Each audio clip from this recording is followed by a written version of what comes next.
Merci d'être sur la télévision Labari pour suivre le journal de ce jour à mercredi 12 février 2020. Mesdames, Messieurs, bonsoir et bienvenue à tous.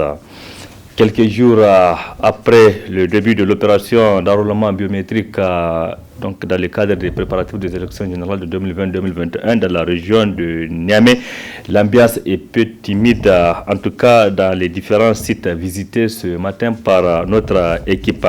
Les gens viennent à compte-gouttes pour se faire enrôler, ce qui a suscité ce commentaire d'Ali Cissé Ibrahim.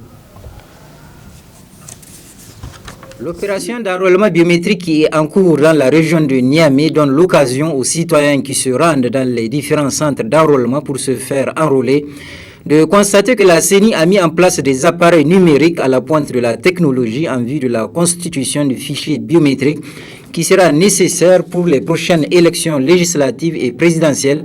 Cependant, quelques jours après le lancement de l'opération de recensement biométrique, le constat est le suivant. Dans les différents centres d'enrôlement que nous avons visités au sein du quartier Yantala, les citoyens ne se bousculent pas pour se faire enrôler. C'est le cas du centre d'enrôlement installé à Liftik et à l'école primaire Entente où les gens viennent se faire enrôler à compte-gouttes. Quant au centre Yantala Ho 4, une petite affluence de gens venus se faire enrôler est perceptible en présence du chef du quartier Ila Karimoun. Selon un agent enrôleur de ce centre, les gens viennent plus se faire recruter pendant le week-end que les jours ouvrables. Quoi qu'il en soit, d'un point de vue général, l'enthousiasme des gens à venir se faire enrôler n'est pas énorme.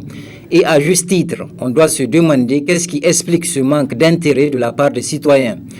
Pour beaucoup d'observateurs, la réponse n'est pas difficile à trouver. La cause est le désenchantement qui a gagné les cœurs des citoyens qui ne se retrouvent pas, pour certains, et qui ne croient pas pour d'autres à l'ensemble de la classe politique qui a échoué à faire le bonheur du peuple. L'équation psychologique du citoyen qui hésite à se faire enrôler se décline en ces termes. Où est l'utilité de se faire recenser pour choisir des individus qui ont perdu le sens de l'intérêt général? Néanmoins, nous pensons que la parole tambourinée par le président Issoufou Mahamadou, disant qu'il quittera le pouvoir en 2021, devrait normalement donner du courage aux citoyens à se faire enrôler massivement. Pour cause, si les prochaines élections législatives et présidentielles deviennent crédibles et inclusives, eh bien, le peuple tiendra l'opportunité de choisir de nouvelles autorités qui viendront peut-être construire le bonheur que souhaitent les Nigériens dans un grand pays, le Niger. Restons donc sur le plan politique. C'est pour parler de cette tournée dans la région de Dosso du président du parti Rassemblement National Africain Rana. Birni Ngaure a constitué la dernière étape de la tournée de 3 jours dans cette région, une tournée de prise de contact avec les militants et sympathisants. Donc, dans cette région, au terme de son périple, le président du parti Rana a lancé un mot d'ordre pour la mise en place des différentes structures au niveau national. Reportage. Deux faits majeurs ont marqué la 3e et dernière étape de la mission de prise de contact du président du parti Rana et sa délégation de la région de Dosso. Le premier, c'est le geste symbolique du docteur Hamidou Mamadou Abdou aux commerçants de Dosso victimes d'incendie récemment. Vous savez, l'activité que vous menez, c'est une activité économique très importante. Il y a parmi vous des personnes qui créent des emplois, des personnes qui emploient d'autres. Ça, c'est important pour l'État du Niger d'avoir un secteur privé dynamique qui peut être créateur de richesses. Et c'est à ce titre que nous avons été affectés par cette nouvelle. Et j'ai pensé apporter ma modeste contribution pour aider. Et c'est dans ce cadre que je suis ici aujourd'hui avec vous, avec monsieur le gouverneur. Donc c'est avec plaisir que je veux vous remettre ma modeste contribution de 1 million de francs Voilà. En effet, c'est une enveloppe d'1 million de francs CFA qu'il a remis au gouverneur qui, à son tour, a mis l'argent dans les mains du président du syndicat de commerçants de Dosso qui se réjouit de ces gestes salutaires.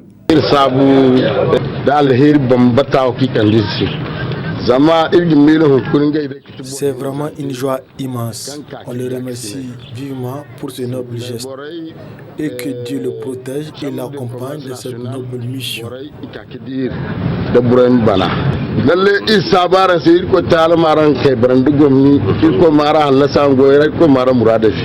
Le deuxième fait, c'est le mot d'ordre national lancé par le président du parti Rana devant le militant et sympathisant de Birnin Gauré pour demander l'installation de toutes les instances du parti sur l'ensemble du territoire national.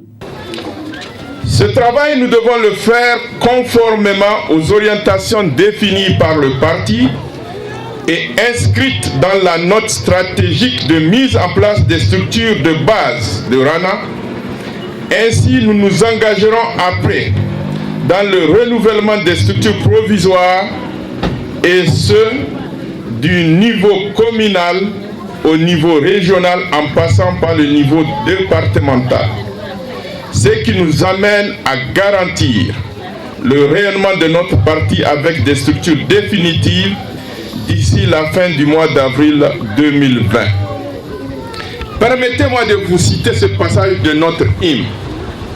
Militantes et militants, ouvriers d'une même œuvre, enfants d'une même nation, mettons en mouvement notre génie créateur, nos efforts dans une parfaite synergie qui pousse, bouscule et vivifie. C'est avec ce rappel que je vous invite, chères militantes et chers militants, de tout le Niger, depuis cette belle ville de Birnin Gauré, de vous engager immédiatement dans ce vaste chantier de mise en place des structures de base de notre parti Rana. Comme lors des précédentes étapes, à Birni aussi, Dr Hamidou Mamadou et sa délégation ont été bien accueillis. Ici également, comme il a fait dans les autres localités, Dr Hamidou Mamadou a expliqué ses ambitions politiques pour le Niger et pour les Nigériens. L'Institut africain de technologie IAT, toujours à la recherche de l'excellence dans la formation des étudiants. Dans ce sens, l'Institut a signé hier une convention avec deux autres écoles internationales pour un projet de formation de Dr Hamza Sakou et Cheb Gusso pour les précisions. Aux étudiants après le Master 2 de s'inscrire dans une prestigieuse université de renommée internationale. C'est pourquoi l'Institut africain de technologie IAT, à travers cette signature tripartite, ouvre les portes pour l'étudiant d'avoir accès à une formation de qualité en doctorat à Distant Production House University. Et malheureusement au Niger, et même un peu en Afrique de l'Ouest même, et nos écoles professionnelles privées ne peuvent pas organiser des cours de doctorat. Alors, on avait trouvé vraiment la solution honnête de signer un protocole d'accord avec une organisation internationale, le DPHU, qui est partenaire aussi de l'IST de Burkina, qui avait testé donc ce partenariat-là avec eux, et qui est, ce DPHU-là est partenaire de plusieurs universités africaines, européenne et américaine, et même en Asie. Donc, de sorte que, eh bien, avec ce protocole d'accord, l'IAT sera donc un centre de recrutement pour la formation en master de recherche et en doctorat professionnel. Alors, ça veut dire quoi? Ça veut dire que tous ceux qui ont leur master 2, ou bien tous ceux qui sont ingénieurs, peuvent s'adresser à l'IAT pour déposer leur dossier et pour cette formation-là. Mais les dossiers seront envoyés au centre du DPHU qui est à Kigali au Rwanda, qui va étudier le dossier. Si c'est bon, eh bien donc le centre donc, de recrutement de l'IAT va recevoir des enseignants de haut niveau. Donc maintenant, c'est eux qui vont se charger d'envoyer des enseignants de rang A. Ce projet-là qui va nous envoyer ces enseignants-là qui vont venir enseigner donc les intéressés Et maintenant, donc, les soutenances se feront dans les pays qui avaient accepté la thèse de l'étudiant. Occasion saisie par le recteur de Distant Production House University, centre de l'organisation partenariale, pour expliquer le projet. Il s'agit d'une formation doctorale du 3e cycle qui s'inspire du système LMD, licence, master, doctorat. Normalement, ici on organisait les masters professionnels. Alors l'école doctorale qui vient achever le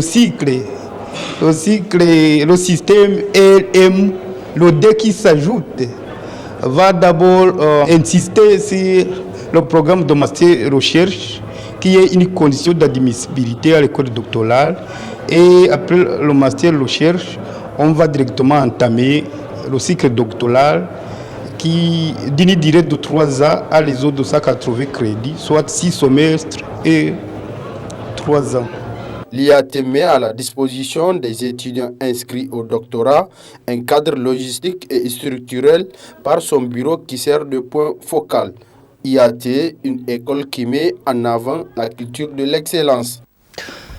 Dans le cadre de la commémoration du 30e anniversaire des événements tragiques du 9 février 1990, le comité directeur de l'UNUN a organisé ce matin une opération de don de sang. Cet acte vise à sauver des vies nigériennes selon les initiateurs. Adam Soumana et Sadoumi pour le compte-rendu. Par ce geste, les étudiants à l'université Abdou Moumouni de Niamey posent un acte salutaire qui constitue à sauver des vies à travers un don de sang. Ce sang qui est une denrée vitale faisant cruellement défaut dans les centres sanitaires du pays, pourtant dans le besoin. Nous sommes en train de faire le don de sang pour pouvoir contribuer à sauver des vies. Vous savez, il y a beaucoup de personnes qui meurent dans ce pays parce qu'il n'y a pas assez de sang pour pouvoir sauver leur vie. Alors nous avons mobilisé l'ensemble des étudiants pour qu'ils puissent contribuer à sauver des vies. Et comme ça, nous marquons cet événement-là tragique en inscrivant, n'est-ce pas, en lettres d'or, n'est-ce pas, cet événement, cette 30e commémoration va rester à jamais dans les mémoires. Parce que l'étudiant doit être utile, il doit contribuer. Et nous comptons chaque mois profiter de cette occasion pour donner du sang et contribuer valablement à la protection de la santé des citoyens. L'étudiant veut être utile. Ce n'est plus cet étudiant égoïste là d'antan, c'est une nouvelle génération. Cette nouvelle génération d'étudiants, elle va porter le Niger très haut. Parce que nous sommes engagés, parce que nous sommes déterminés, nous sommes des révolutionnaires. Nous voulons que les choses changent dans ce pays-là. Et nous allons continuer à nous battre pour que cela puisse arriver. Le 9 février étant la date commémorative du sang des martyrs versés, les étudiants viennent ainsi de prouver à la face du monde l'utilité de leur sang qui ne doit plus être versé dans l'impunité. Le syndicat des conducteurs des camions gros porteurs du Niger décide de ne plus payer le péage routier sur 3 tronçons, à savoir Gaya Dosso, Tawa Arlit et Zander Agadez à compter du 20 février prochain. Les raisons évoquées par ce syndicat, la dégradation totale de ces routes engendrant d'énormes conséquences. Reportage Asma Osedou, chez Wigiso. Aucun véhicule gros porteur nigérien ou des autres pays porteurs ne sera assujetti au péage routier. Ainsi a décidé le syndicat démocratique des routiers du Niger, et cela à compter du 20 février 2020. Motif la dégradation de certains axes routiers causant d'énormes dégâts sur leurs véhicules et une perte de temps considérablement sur le délai de livraison. On a un problème sur la route Dosso-Gaya et route Tawa-Arlit. Agadez Zander, on a un problème parce que nos chauffeurs, conducteurs, ils sont fatigués. Il y a des camions qui tombent et puis il y a des chauffeurs qui sont malades parce que là où les routes n'est pas bon, les chauffeurs là, si ils ont conduit là, sur la route là, ils ont un problème de reins quoi. Donc c'est ça qui nous fatigue sur la voie. Et puis si tu quittes à Gaya, arrivé d'Osso, tu peux faire 24 heures sur la voie. Au lieu de faire 3 heures de temps sur la voie, maintenant tu vas faire 24 heures. Donc c'est pour cela maintenant on dit qu'on ne prend pas le péage jusqu'à on va trouver un terrain d'attente. Ça fait 5 ans nous sommes sur la voie. Vraiment ça nous fatigue parce qu'on n'a aucune pensée à ranger sur la voie là. Si la pluie vient, vraiment, il y a des camions même qui ne peuvent pas prendre la route là. Parce que les gens, on est marre, vraiment. vraiment. Une première tentative de négociation a été engagée avec le fonds d'entretien routier, le FER, à laquelle aucun compromis n'a été trouvé. Sur la route Agadez, à Bala, ils ont fait un 30 km qu'ils ont fait niveau goudron. Niveau goudron là, ils ont les faire. Ils sont en train de obliger les chauffeurs de pas pris péage sur la voie. Pendant toutes des années là qu'on prend la voie là, les gens ne nous considéraient pas. Ils ont cherché un terrain d'attente pour qu'on va s'entendre. On dit que non, nous on ne peut pas. Sans qu'ils n'ont pas arrangé la voie là, on ne peut pas prendre le péage. Ainsi, à partir de ce 20 février, aucun véhicule gros porteur ne paiera les frais de péage routier jusqu'à la réhabilitation totale de ces voies dégradées. Merci Asama Ousseidou. Comme chaque mercredi, nous vous invitons à suivre à présent notre rubrique hebdomadaire chronique judiciaire. Elle porte aujourd'hui sur le thème mariage putatif, un thème qui sera développé par Maître Suleiman Seydou. Il est avocat à la cour. Très bonne réception.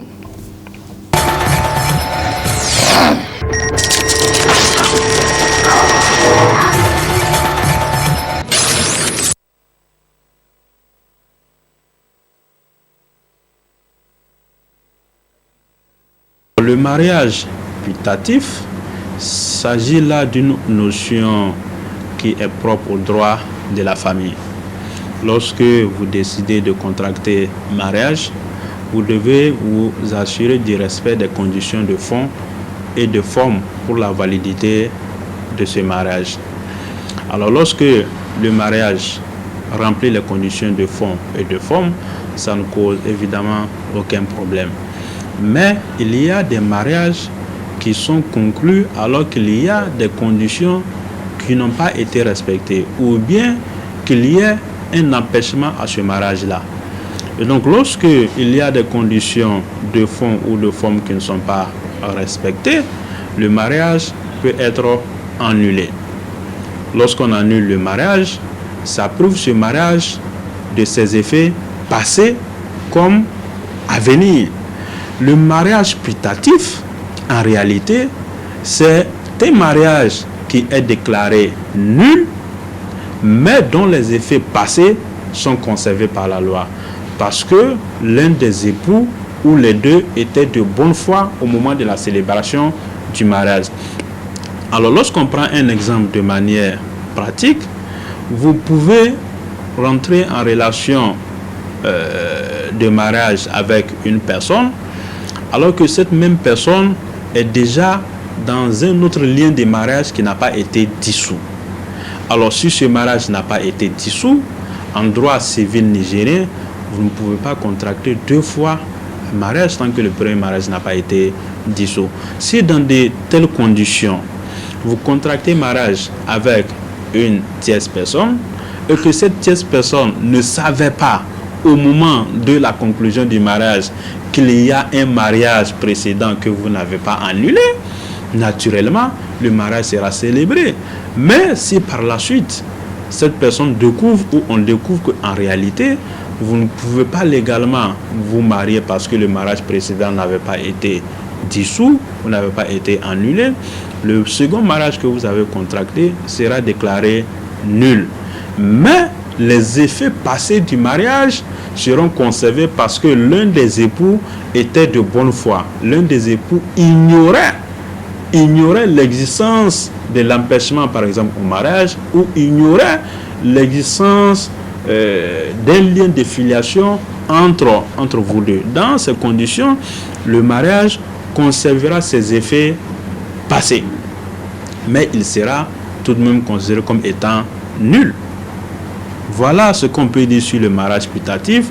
Si on pousse encore le raisonnement plus loin, les effets du mariage putatif dans le cadre de la relation entre les deux époux, s'ils sont tous de bonne foi, si les deux sont de bonne foi et que les deux ignoraient qu'ils ne pouvaient pas contracter mariage, en ce moment-là, les deux peuvent se prévaloir des effets passés de ce mariage-là.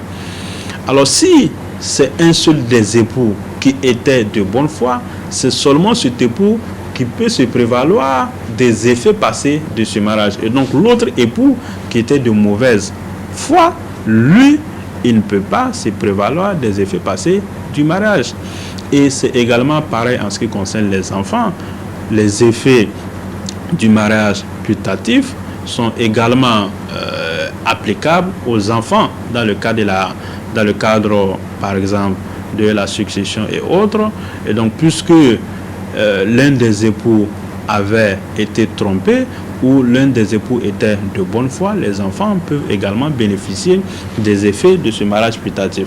Alors, lorsque vous prenez notre Code civil nigérien, la question du mariage putatif est réglée par les articles 201 et 202 du Code civil. Donc l'article 201 du Code civil dispose que le mariage qui a été déclaré nul produit néanmoins les effets civils tant à l'égard des époux qu'à l'égard des enfants lorsqu'il a été contracté de bonne foi. Vous voyez, la notion de bonne foi revient également dans le cadre de la définition qui a été donnée par l'article 201 du Code civil.